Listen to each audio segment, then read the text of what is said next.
Okay, let's discuss about how to name a compound. Pag sinabing compound, it is made up of two or more elements. Ayan. Sa pag-name ng compound, we have two kinds of naming compound, ionic compound and molecular compound. Pag sinabing ionic compound, from the word itself, ion. So, yung elements doon with charges, no? Sa ionic compound, it's made up of metals and non-metals. Nakuha. Metals and non-metals, yung including dito. Molecular compound, it is made up of non-metals. So, dito sa dalawang to, magkaiba yung way kung paano mag-name ng compound. So, first thing, you should know to name a compound, kailangan alam niyo kung ano yung present dun sa compound. It's either metal or non-metals. Kasi nga, kung hindi nyo alam kung metals or non-metals yung present dun sa compound, magkakamali kayo ng way kung paano siya i-name, nakuha. So, ganito class. Ma-identify sa periodic table kung siya ba ay metals or non-metals. Dito class, yung gray, ayan, ay mga metals. No? Most of elements in the periodic table are metals. Ayan. So, yung brown or yellow, ayan yung mga non-metals. Yung mga green, they called as metalloids. No? Including, ayan, metalloids. So, let's proceed how to name an ionic compound. So, dito tayo magsimula. So, ionic compound, again, pag sinabing ionic compound, it is, una ko sinabi, kanina, it is made up of metals and non-metals, right?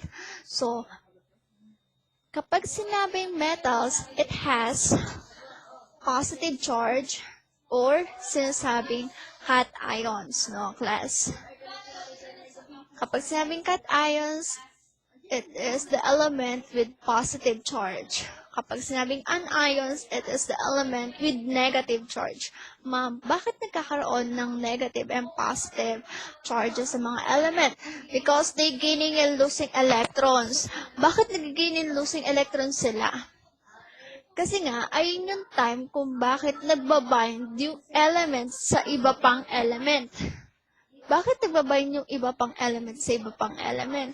Kasi nga, unstable sila. Kailangan nilang mag-bind sa iba pang element to be stable. No? Mas maintindihan natin yan to our next lesson. No? Again, pag sinabing ionic compound, it's made up of cations and anions. Ang mga cations or mga positive charge na element ay yung mga metals. Wala tayong positive charge na non-metals. Ang positive charge lang ay mga metals. Nakuha. Kapag ang mga non-metals naman, they have a negative charge. Ibig sabihin, they gaining more electrons, kaya they have negative charges. So, ibig sabihin, ang mga metals, they positive charge, it means they losing their electrons. Yun lang yun. Okay. So, focus tayo how to name an ionic compound. So, sa ionic compound, we have binary compounds and tertiary compounds. Pag sinabing binary compounds, from the word itself, binary, no? Yung compound na to consists of only two element. Dalawang element lang.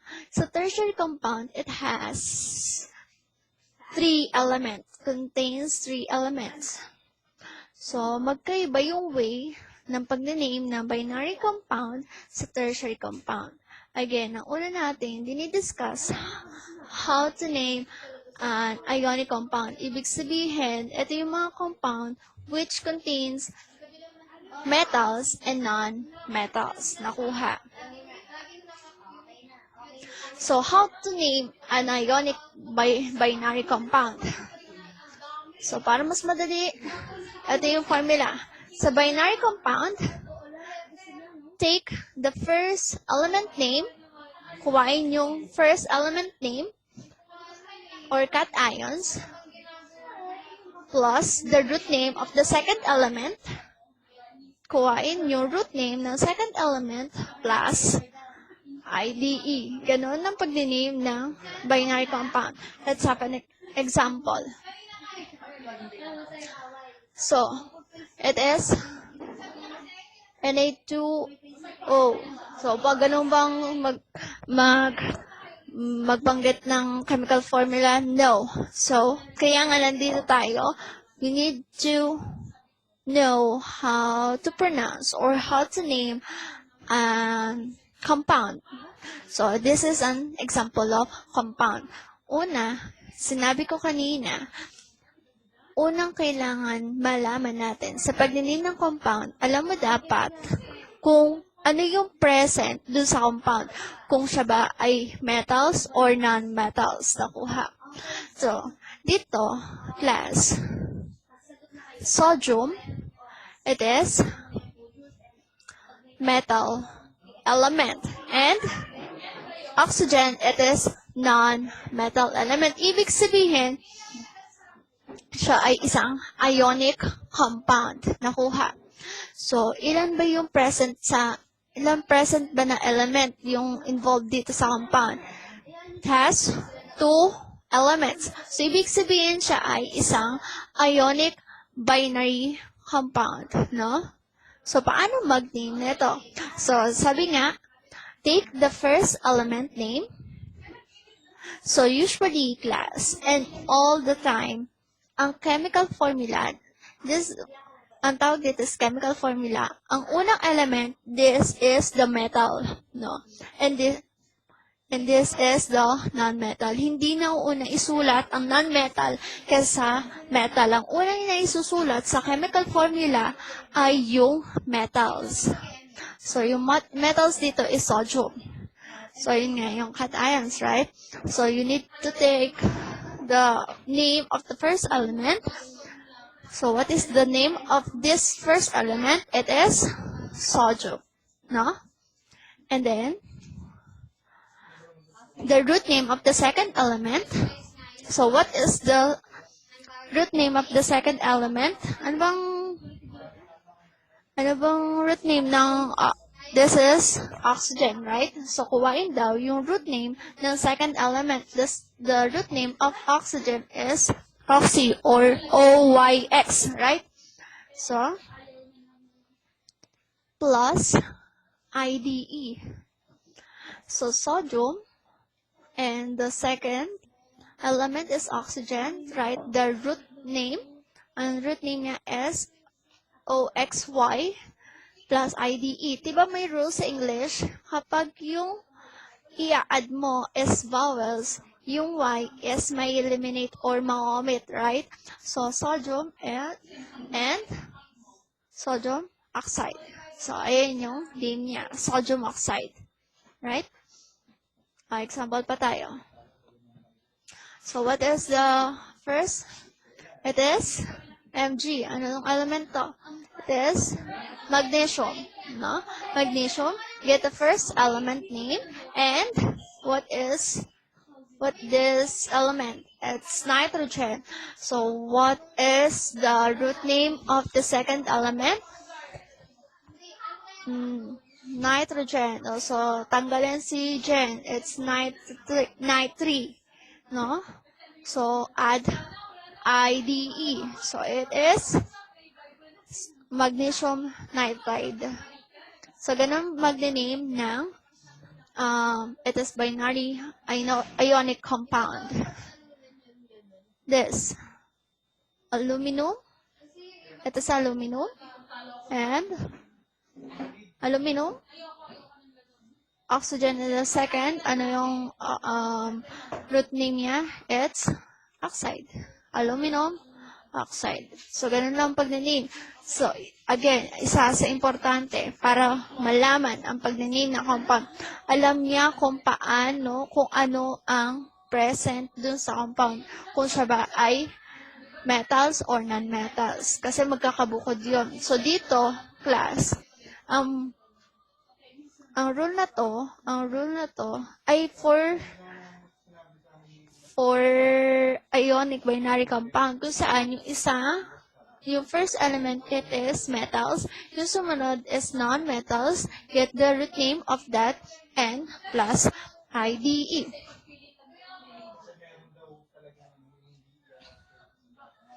Ayan. So, let's proceed to tertiary compound. Pag sinabing tertiary compound, it is contained of 3 elements. Tatlo na. So, dun sa una, dalawa lang yung name. So, ngayon, dalawa lang yung name, diba, sa umpisa ngayon. Let's proceed how to name an ionic tertiary compound. Dito sa tertiary compound, yung isa element is metal and followed by polyatomic ion. Yung polyatomic ion, these are mga pinagsama ng element, no? Ang mga polyatomic ion usually nag-end with ITE or ATE. So, mas madali, class, makikita agad to sa periodic table. Mas madali na ito mag-name ng tertiary compound kasi hahanapin nyo na lang sa periodic table. Ito yun, class.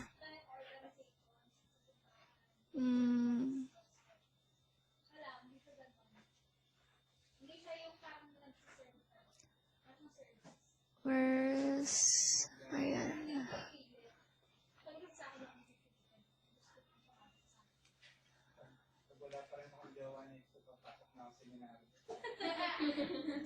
Tertiary. Ayan.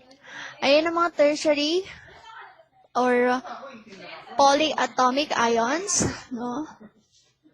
Ayan ang mga polyatomic ions. Meron na sa periodic table, class, no? So, paano yon?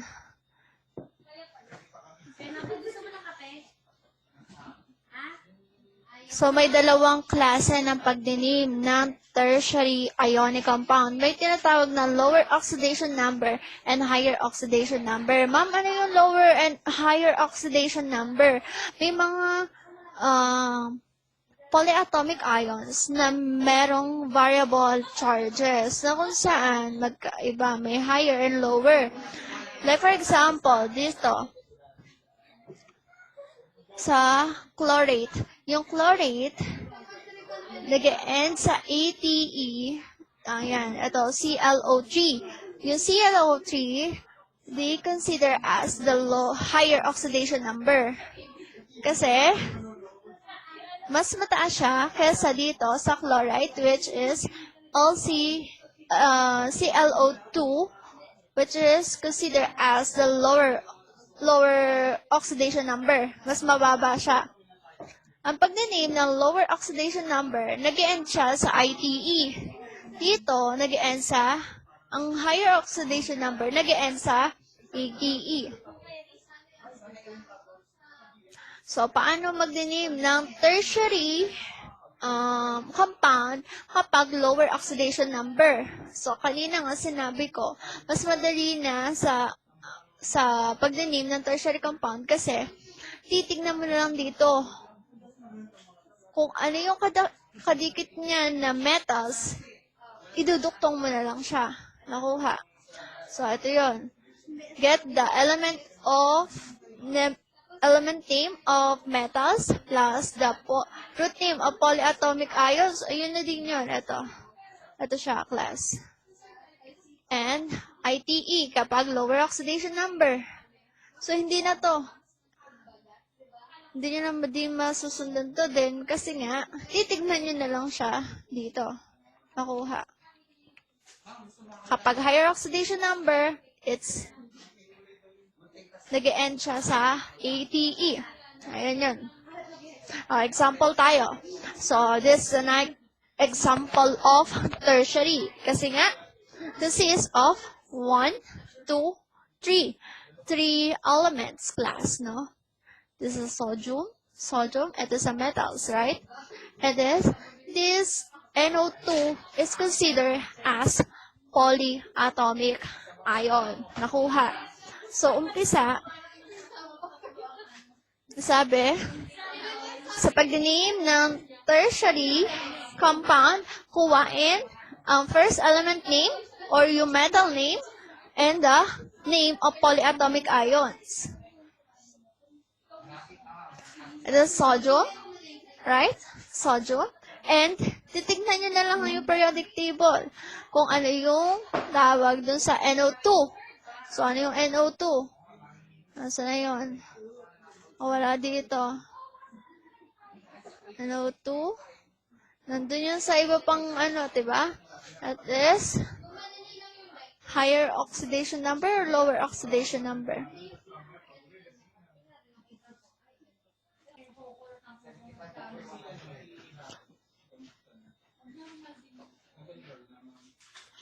So, hanapin yung hanapin sa periodic table or do sa module, nandun yung name ng NO2. NO2, it is nitrite. Nitrite. It is considered as lower oxidation number kasi merong mapapansin kayo na NO3, no?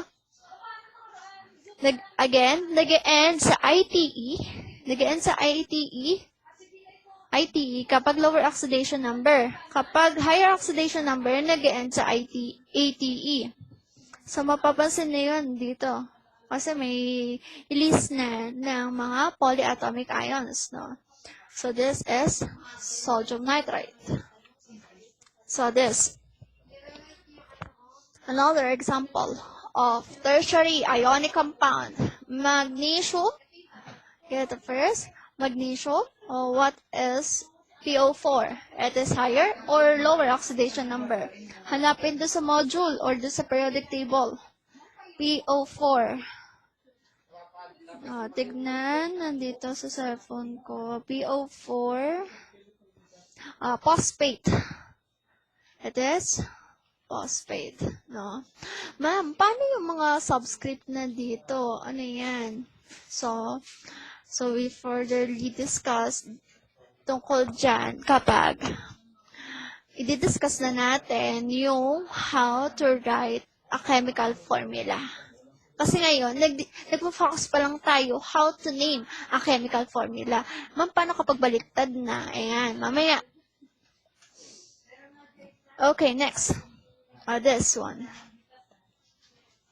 This one is naging ito 4, ito 3. So, this magnesium. It is magnesium phosphate kasi it is lower oxidation number. Nag-end yung name sa ITE. Nakuha. Okay. Ito. Calcium. BrO4. Tignan. So, BrO4. Hindi na kayo. Berbromate. It's berbromate. Nakuha. So, ganyan lang mag-name ng mga compound. This one. Dami ko example. It is,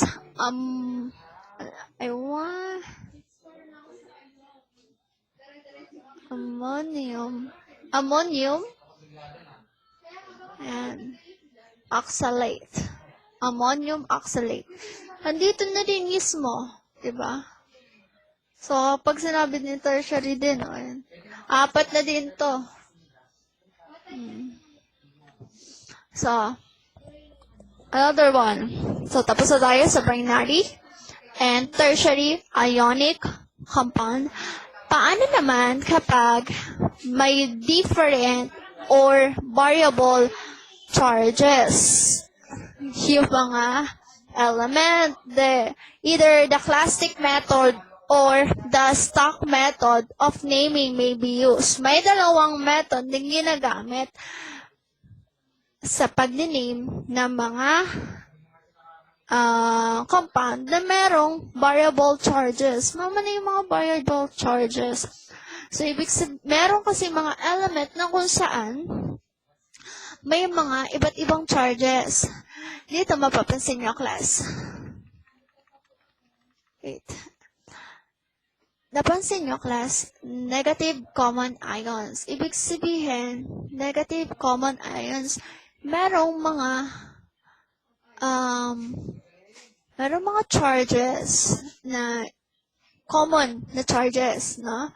Meron ding mga different charges, yung iba pang mga element. Like for example tayo. Dito muna tayo. Sa classical method, ang Latin name was used in naming of the element. Yung mga Latin name. So, sa ibang mga periodic table, may mga Latin name na nakasulat yung mga element. No? Sa classical method, ang ginagamit sa pag-name ay yung Latin name ng element. The name of the metallic ions ends in OUS, the lower charge, and IC for higher charge. So, yun nga. So, gumagamit ng OUS for lower charges, IC for higher charges. Kaya nga sinabi ko kanina, may mga element na mayroong variable charges. No? Mayroong positive 2, positive 3.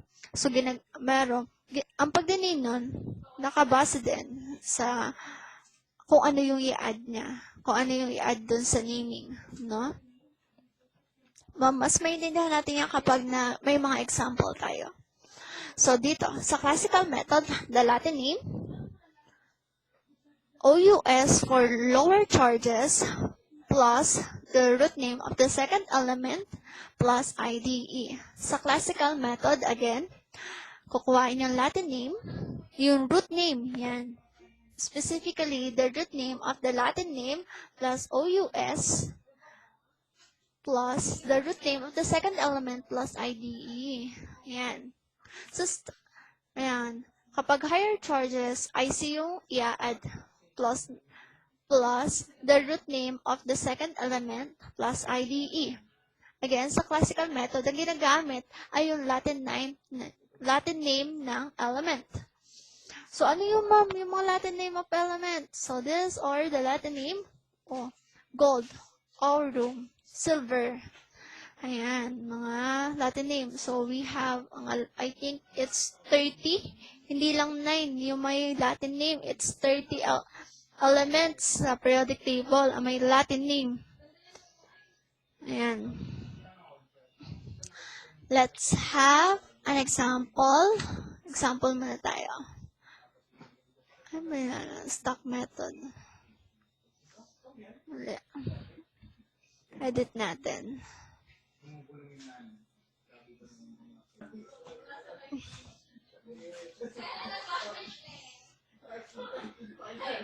Ito yung mga Latin name, class. Stock method.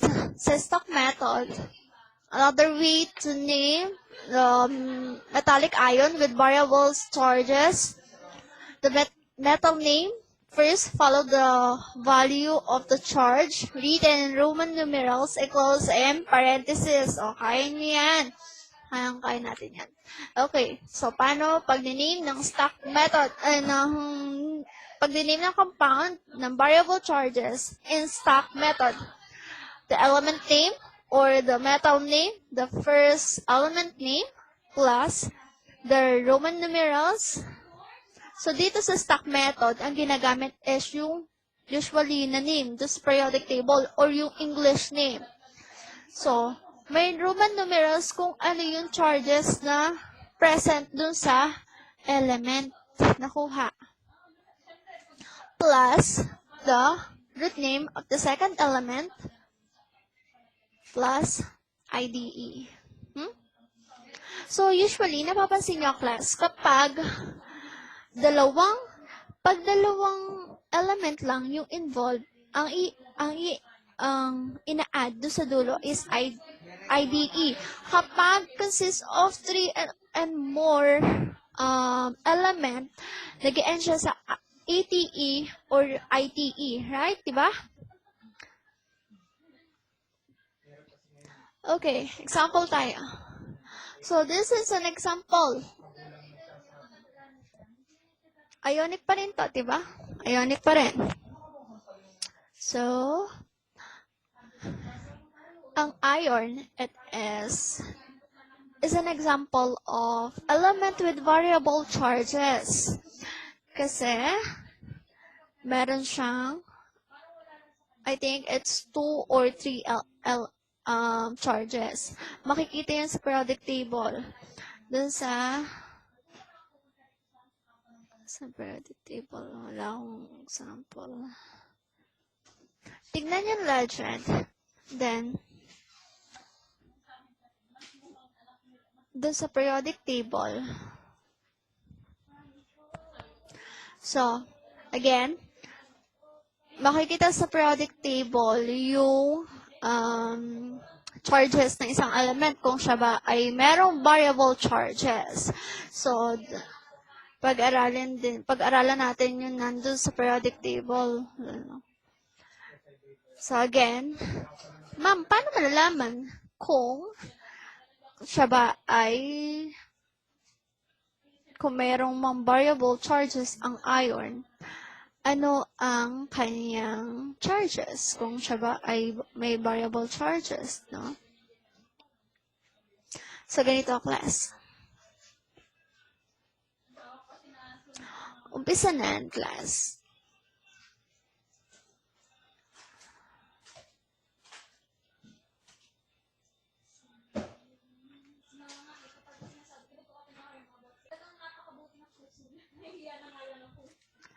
Ganito. Meron kasing tinatawag na criss-cross method na kung saan yung subscript ng second element ay yun yung nag-originate na charge from the first element. Ganun yun, class. So, ganito.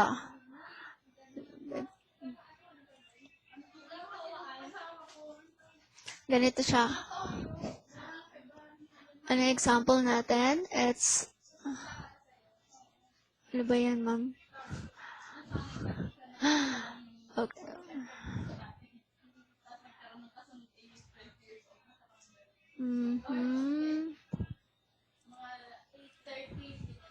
So, diba? It's,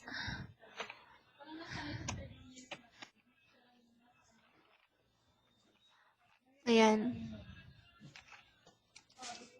Sa class. Isa na, yung 2 ay, sabi ko, yung subscript ng chlorine ay nag-originate from the first element and then yung possible na subscript ng first element ay nag-originate siya sa second element nakuha.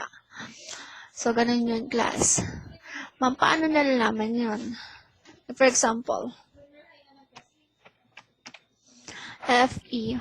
Ang pinakamababa ng charges is positive 2. Ang chlorine is negative 1. Negative 1. Oh, imagine nyo lang, subscript yan. Mga superscript or nasa taas. Mga charges yan. So, may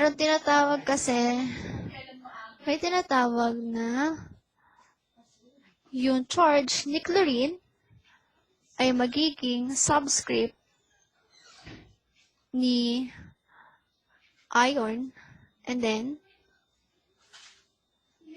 yung charge ni iron ay magiging subscript ni chlorine.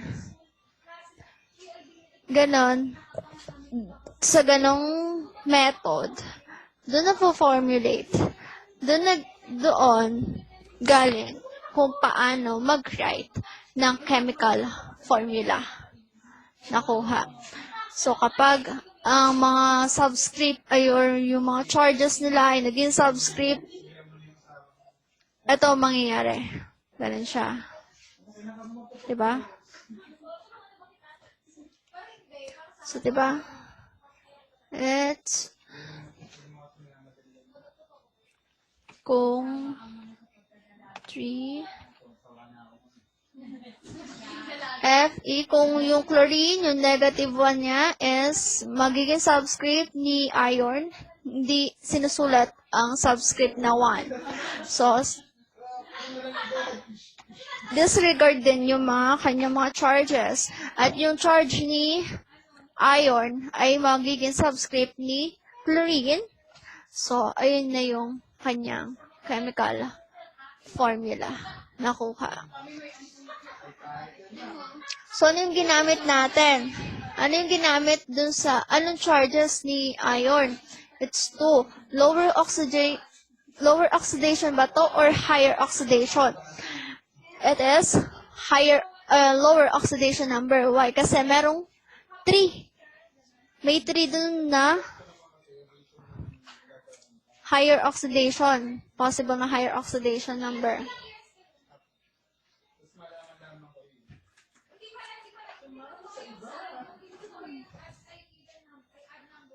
Ayan.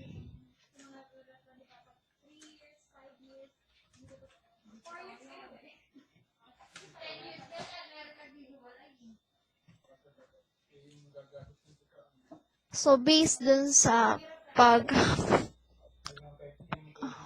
formulate natin nung chemical formula niya, dahil nga doon, etong 2 ay galing doon sa iron. So, definitely, mafo-formulate siya. Ang ginamit dito is lower oxidation number. So, kapag lower oxidation number, nag-end sa OUS. Then, the root name of the second element plus IDE. Ganun lang. So, paano kapag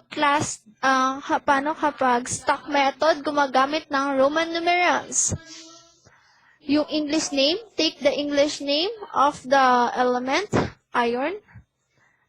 Bakit to yun? Kasi, ayun yung charge na, right? Diba yung tunga ay nag-originate dun sa iron? So, ayun yung ayun yung ilalagay na Roman numerals. Yan. Iron to chloride. Nakuha? This one. So, ayun nga. Isipin nyo na lang, class, yung subscript na nandun sa kabila ay nanggaling dito. So, we conclude that the charge na involved dito is yung charge ni iron S3, right? So, definitely, the iron involved in the compound is higher oxidation number. Ferric, diba? Kapag higher oxidation number is i-add ang IC plus the root name of the second element plus IDE. Paano kapag stock method? Use the English name, then 3, diba?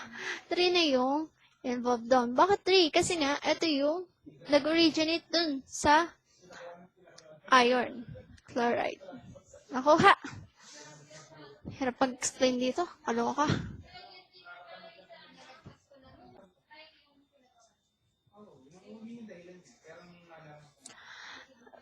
Okay. Next. So, it is what element involved dito sa example natin. It is tin, right? What is the Latin name? For classical method, what is the Latin name of tin? It is stannum. Tama ba? Stannum and it is hydroxide. Nakuha. So, paano nakuha yung hydroxide? It is an example of polyatomic ions. Meron dun sa list, di ba? Paano nangyaring OUS? Yun yung sinasabi ko, yung 2 doon, ay nag-originate din dito. But not all the time nakuha. Not all the time. Doon nagbe-base din. No? It is lower oxidation number kasi merong 3 na charge ng tin. Tin to hydroxide. This is the way in stock method using the Roman numerals, diba? This one. Ito. It is the tin. Higher oxidation is 4. Ay, correct na. Correct ko, class. Ang higher charge ng tin is 4. The lower niya is 2. No? Nasa periodic table yon, class. Nakalimutan ko kung some part, but makikita yan sa legend. I think yung pangatlo do sa periodic table, yung may positive 2, negative 2, they are the variable charges of the element. Tin. So, since this is the higher oxidation number of tin, so nag-end siya sa IC. So, stannic hydroxide. Nakuha. So, for stock method using the English name or the usual name of the element, it is the tin for hydroxide. Nakuha. This one. So dito, class. Ito ay paano to? So, para malaman nyo ko agad kung ano ang charge ng kung higher oxidation, lower oxidation ba siya, itry nyo yung ginawa ko kanina na merong tinatawag na criss-cross method. Para magta-try ka kung ano yung magiging charge niya. Kapag hindi yun yung charge, edi itry mo yung ibang charges kung saan mapo-formulate mo yung chemical formula. Like for example,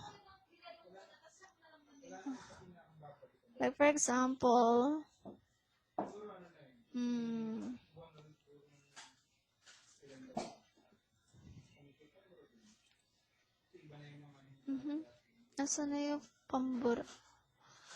Ito na lang.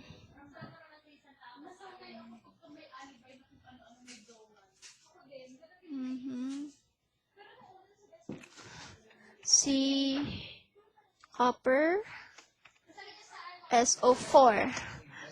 Ang SO4 class. Ano ang SO4? So, dito class, yung 4 ay hindi siya nag-originate sa copper. Why? Siya ay charge talaga na galing doon sa polyatomic ion. Nakuha. So,